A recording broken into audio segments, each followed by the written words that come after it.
Welcome to the Meat and Potatoes podcast. Today we are joined by John Cordier, who is the co-founder and CEO of Epistemics. How are you? I'm doing well. Thanks. Glad to be on. Yeah, appreciate it.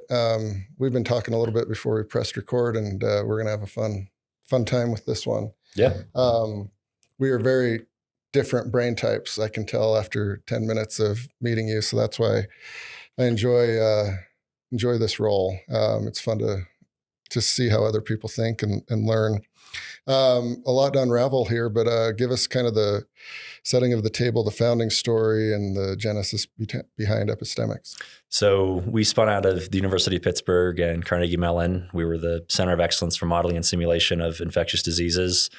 We ran a Center of Excellence that now has 800 different researchers from around the world building models to understand the spread of diseases. And the brilliance of my two co-founders, Don Burke and John Greffenstedt, was instead of building any specific model of a disease like diabetes or cardiovascular disease, they said, well, we need to change the way that everybody's forecasting because we're losing so much context when we don't factor in human behavior. Mm-hmm. And so we built this digital twin of every single person in the entire United States, every household, every school, every workplace. You can kind of think of what we constructed as the real world version of the game SimCity. Okay. And with the dynamic interactions of people interacting in schools and households and workplaces and in their communities, you can begin running forecasts to understand how things like diseases, behaviors, and information spread across the country. And so from 2006 until 2018, it's a really well-funded research project funded by the Gates Foundation, CDC, NIH, and some others. And then in 2019, we licensed all of that intellectual property into Epistemics. And the goal is to get this technology in the hands of more and more people so that we ultimately can improve the way that public health and public policy can be practiced. And between here and that future state, there'll be lots of twists and turns. And so we're currently operating mainly in healthcare within pharma and health insurers, but there's plenty of other application areas in product adoption, economics, and a few other fields for our type of technology. Wow. So in the old world, this would be called magic type of stuff, right? Absolutely. There would be like crystal ball, soothsaying. Yeah. Yeah. Mm-hmm. You get to look around corners a little bit, and a lot of people wish they had this. Mm-hmm. So when you mentioned like cardiovascular disease, diabetes, like slow killers, when we were first sitting down here, I was thinking like Ebola and like these fast types of things, which strike that immediate fear, right? Like, hey, you're a bit fat and you got some cholesterol, stop eating Burger King. Oh, okay. Versus like, oh, this disease like kills you in one day. Mm-hmm. Wrong or right in thinking like the application would be, I guess, cooler with the more dangerous, faster moving. Yeah. So any emergent infectious disease is why this technology was initially built. So coming after 9/11, there was a lot of funding that went into biodefense. And my co-founder at the time, he was reporting to the vice president of the United States. And the challenge was, if there is a novel virus that comes out, we don't have the tools today. And this is in like 2002. Mm-hmm. We don't have the tools today to understand how to prospectively look at what actions we should take. And so in part, the emerging disease side of things is the exact use case for the original applications of this technology. So when during H1N1, we were running simulations. There was a team using early prototypes of this software embedded in the White House, rerunning simulations every single evening to then provide a set of recommendations the next day to the president and other advisors. So after a few iterations of that, we've now gotten the software to a point where other people can use it, better interface, better data visualizations coming out of it to improve decision-making. We were pretty busy during COVID, as you could imagine. Yeah. Probably could have been a bit busier if we made a couple of different choices on who we partnered with. But like right now we're coming out with a product specific to that use case you talked about called Epidemic X. Okay. Because if you look at different types of viruses, you could say, well, what if it behaves a little bit differently? What if the human behavior changes? What if the sentiment around I don't know, sheltering in place, getting vaccinated, wearing masks in different cultures, even within the US, but also globally, if those change, how's that going to impact the broader transmission of disease across the planet? Yeah. So yeah, we have a pretty cool thing going on because we have the base platform, but then you can build these different use cases on top of it. And so Epidemic X is one of these that, it's getting a little traction, little attention right now. It's on top of people's minds. Like right during the heart of COVID, I was in 3 different places. One, they were all in on COVID. It was shelter in place, masks, like we're all going to die. The other one was kind of middle of the road. And then the other one was a bunch of rednecks up in Idaho. And they're like, what are you talking about? Right. All within like 2 weeks. Mm-hmm. So in the SimCity analogy, right, like you could look at a map, a heat map or something, and you could kind of see just the different behaviors. Behaviors. Yeah. So the one thing that this type of technology changes for all types of forecasting in both healthcare and in economics. A lot of the times, the older way of doing things, you just look at the average and say, oh, well, everybody in Utah is going to behave like this, or everybody in Idaho is going to behave that way. And, it all kind of evens out in the end. Well, we know that that's not the case. And like your example is a really good one of that. So being able to start with every person in the whole country being represented, you can get really granular into the different types of behavior that's going on, and then the different types of behavior change, which is totally novel. And the forecasting world is probably going to be different with this type of technology coming into the market. One of the more, I guess, famous super forecasting type characters, Nate Silver, he wrote about us in his book, The Signal and the Noise, back in 2011. And it was just kind of a toss up saying, oh yeah, this group at University of Pittsburgh and this whole synthetic population and forecasting thing, once there's data to calibrate that against, this is the way of the future for forecasting things across the population. Fast forward more than 10 years later, the computing power is caught up, data sets are more available to calibrate against. So yeah, I believe in healthcare, there's already a good signal for this. But another character who he's been fighting the fight for agent-based simulation, getting more adopted in economics for about 20 years. This guy, Doan Farmer, he just came out with a book, Making Sense of Chaos. And when you look at these big economic events like the housing crisis, impacts of what COVID did, there's human behavior that drives a lot of that. And if you can understand it from the bottom up, like these more granular sub-populations and how they each might behave, you can get more accurate economic forecasts, which is a whole new area that we'll be getting into. So yeah, it's pretty cool. Kind of unlimited reach there. Like all of the data sets, like what's the softest one, right? Because like eventually it's just what people think and feel and what their emotions are a lot of the time. Yeah, I'd say the softest one is a level of sentiment towards that thing that you're concerned of. So you could have changing sentiment around political views. Some people, that's not going to shift all that much. Others might shift a whole bunch.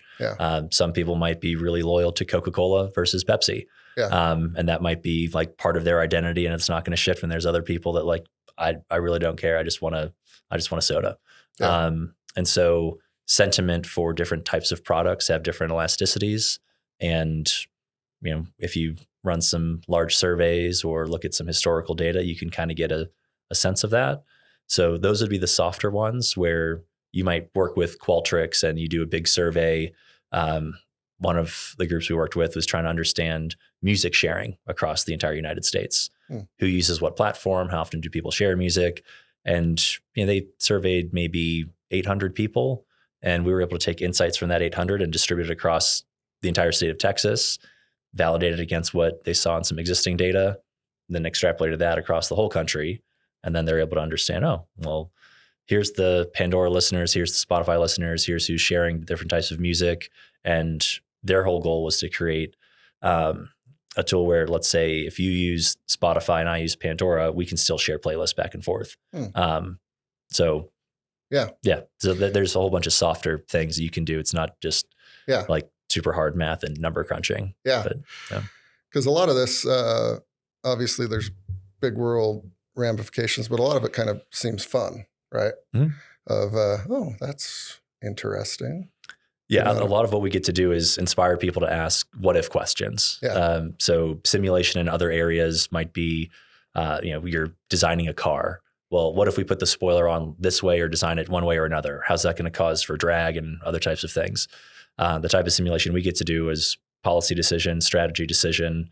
So if you think of Deloitte, McKinsey, Bain, Boston Consulting Group, they have really intelligent people working at all those places. And a lot of the times they're just saying, oh yeah, we've talked to these people. Here's what we recommend, so on and so forth. What you could do this, you could do this, you could do this. Well, we're able to partner with folks like that and say, well, we just ran a simulation of that, and here's what we expect those results to be with a certain level of confidence. And then a decision maker can say, okay, well, how can I get more confident that that's going to be the outcome?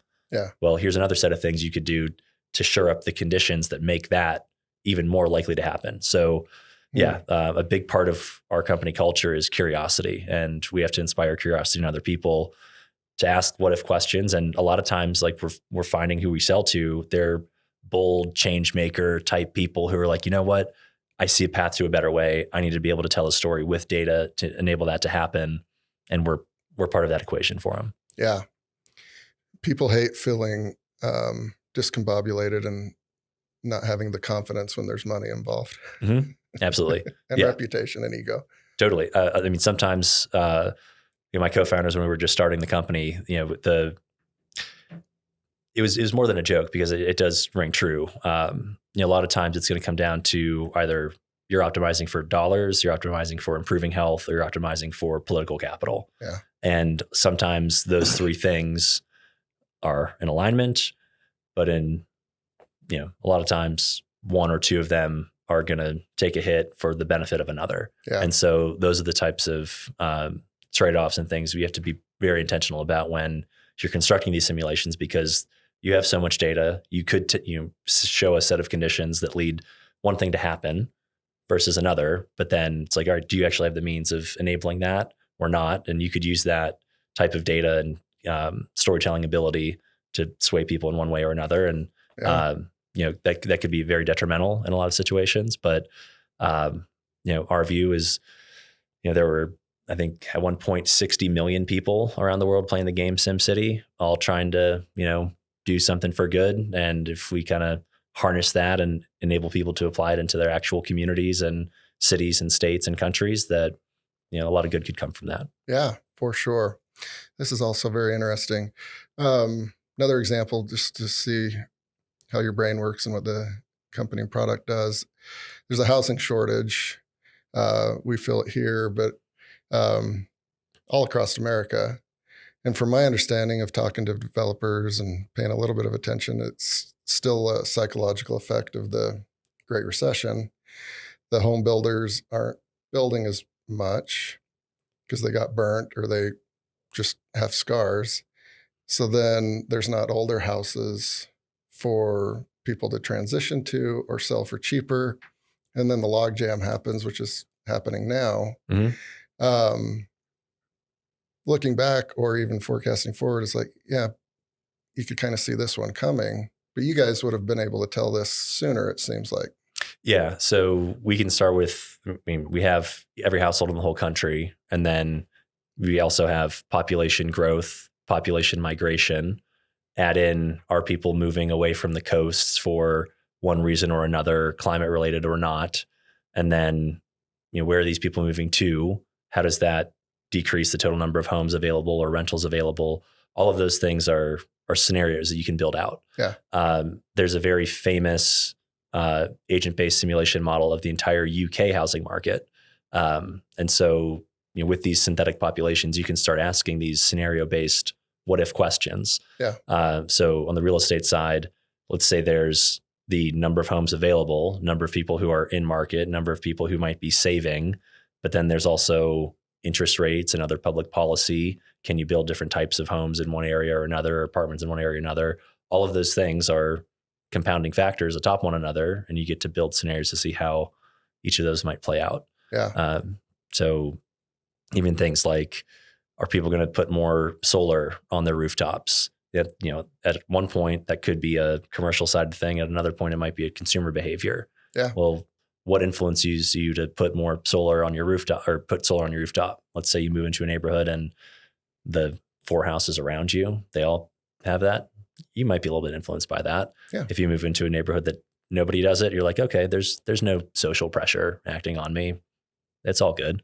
Yeah. But those are all things that you can start to see play out from a behavioral standpoint when you're running these simulations, which is pretty cool. Yeah. Yeah. The more we talk, it's just like, this can be applied to almost everything that humans do and touch. It's probably going to change the way that any economist or actuary is going to be, or demand forecaster is going to be thinking about, this trend, that trend.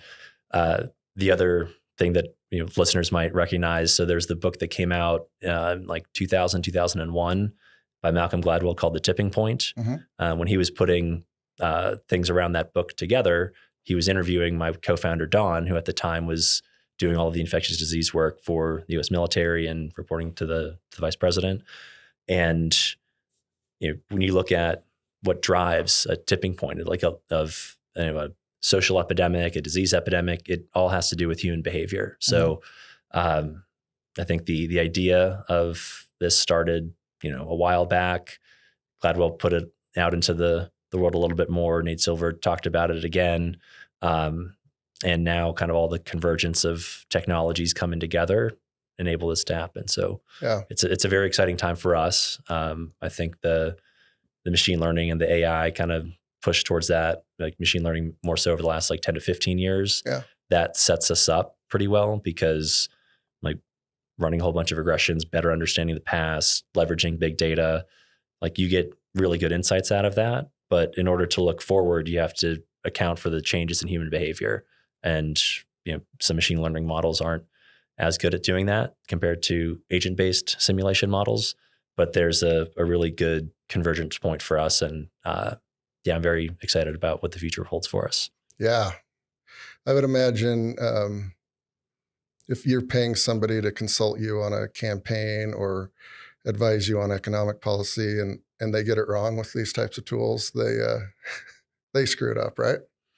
So there's, the analogy that we use, like people can build a whole bunch of really good models and a whole bunch of really crappy models in Excel, and nobody points to Microsoft and is like, well, Microsoft are a bunch of idiots. Like they built something that the world thinks in Microsoft Excel. A lot of people think in PowerPoints even.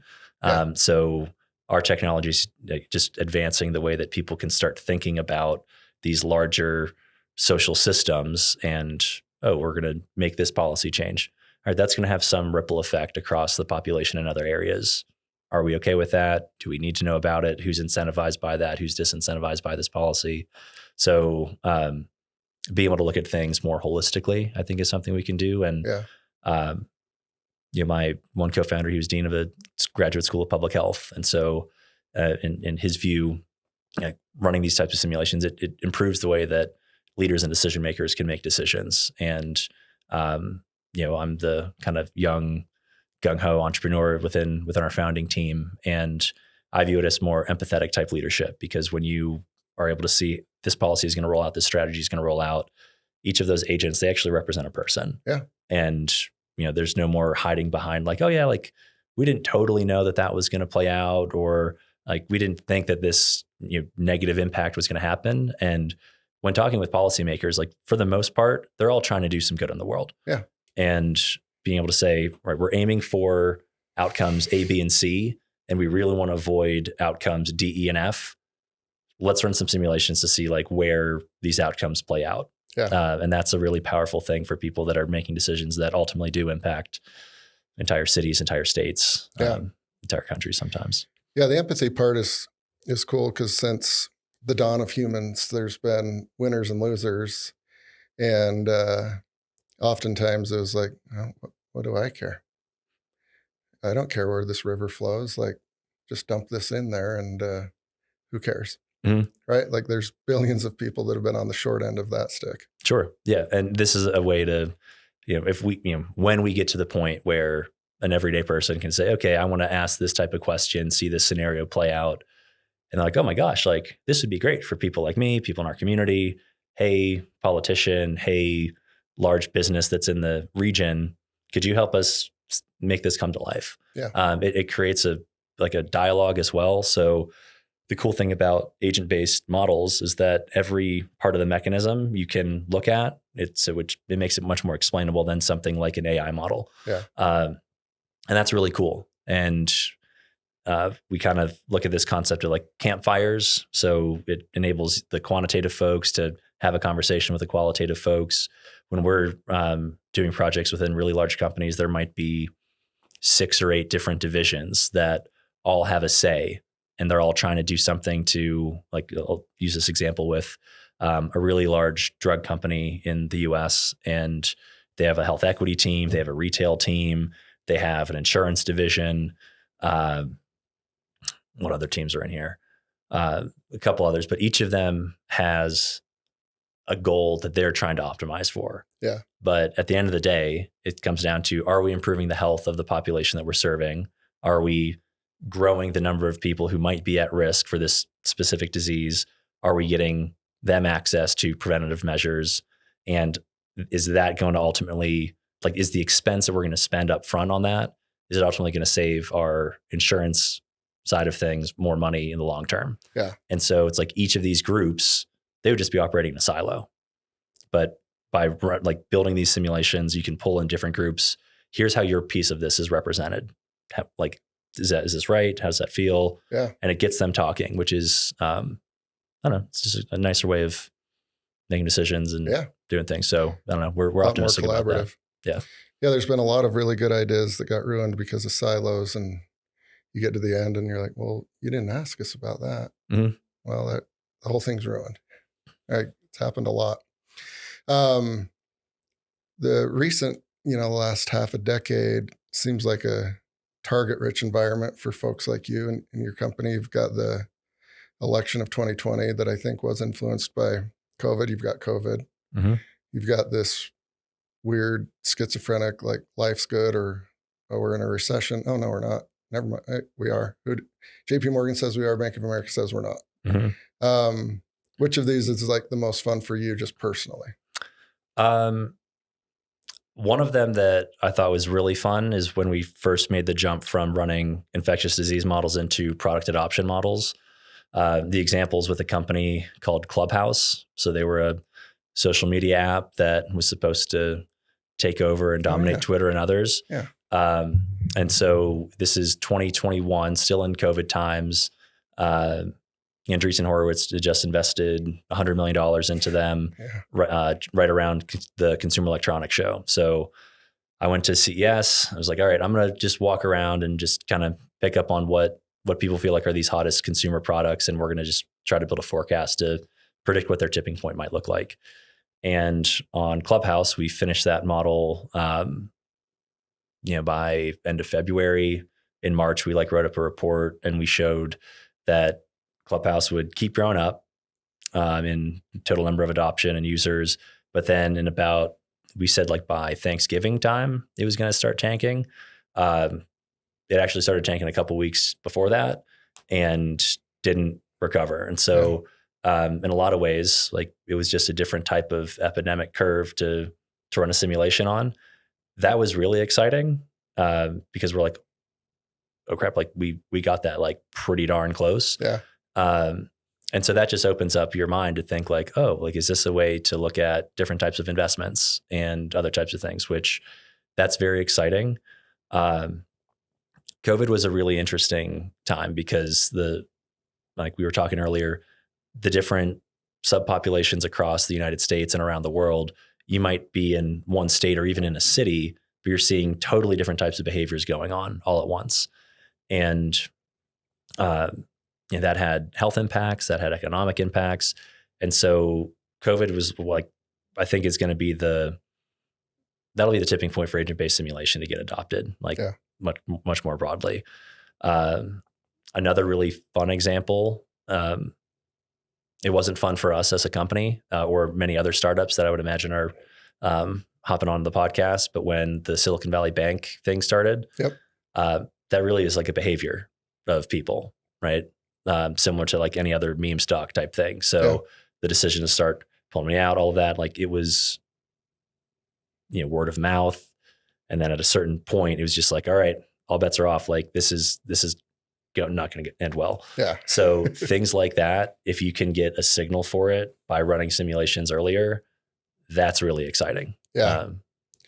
Yeah, that was a fast, traumatizing 3 days for a lot of people. And it moved a lot quicker than what some would say forecasted in their own brains. Without a doubt. Yeah. And I guess Andreessen Horowitz should probably be a customer. They'd save $100 million on that one, wouldn't they? That'd be great. Clubhouse. Yeah. Man, this is really fun and cool. Could go on for a while with this, but kind of to illustrate why you're the right guy for the job. Why are you in Salt Lake City? A lot of people like the answer to this one. So I was in Pittsburgh for graduate school, founded the company, started it there. Our team's totally remote. And I was like, all right, I'm ready to move out of Pittsburgh, looking for something different. So I first tried to optimize for what time zone I work best in. So lived in each time zone for like at least a week at a time within the US, and tried different cities out. Landed on the mountain time zone is what I work best in. I'm a morning person. I can, in my mind, it's like, oh, I'll work 6 to 6, and I can do that consistently, easy. And then to narrow it down to what cities I would consider, I looked at cities of a certain population size and density of master's degrees and PhDs for people I'd get along with, but also recruiting purposes. Then narrowed it down to 4 cities, Santa Fe, New Mexico, Denver, Boulder, Salt Lake, and Boise. And then from those 4, I went with a lifestyle kind of choice and mapped the distance between the airport and 2,000 feet in elevation gain. And Salt Lake City won out. I didn't know anybody here, but I was like, you know what? All these conditions seem like the right place for me. So I just moved to Salt Lake and been here 2.5 years and love it. There you go. That is an interesting story, and it's a lot more detailed than most. It's like, I'll just move to Albuquerque. Seems great. As a kid growing up, did your parents enjoy those what if and constant questions of why? I definitely was a very curious kid. Yeah. In undergrad, I did 1 degree in neuroscience, another in sociology. Like they're on total opposite sides of what most people consider how people think. We moved a lot. So I think I lived in 13 places before I was 18. So kind of see the world through like a geospatial and social dynamic type lens anyways. Yeah. Kind of like always observant, always asking questions. Yeah. Well, you landed in the right spot with this. Yeah. Really cool. Thank you for your time today, John. So cool. And this one will be fun to watch, seeing what you guys do. Yeah. Thanks. Glad I was able to make time for it. You bet. Thank you.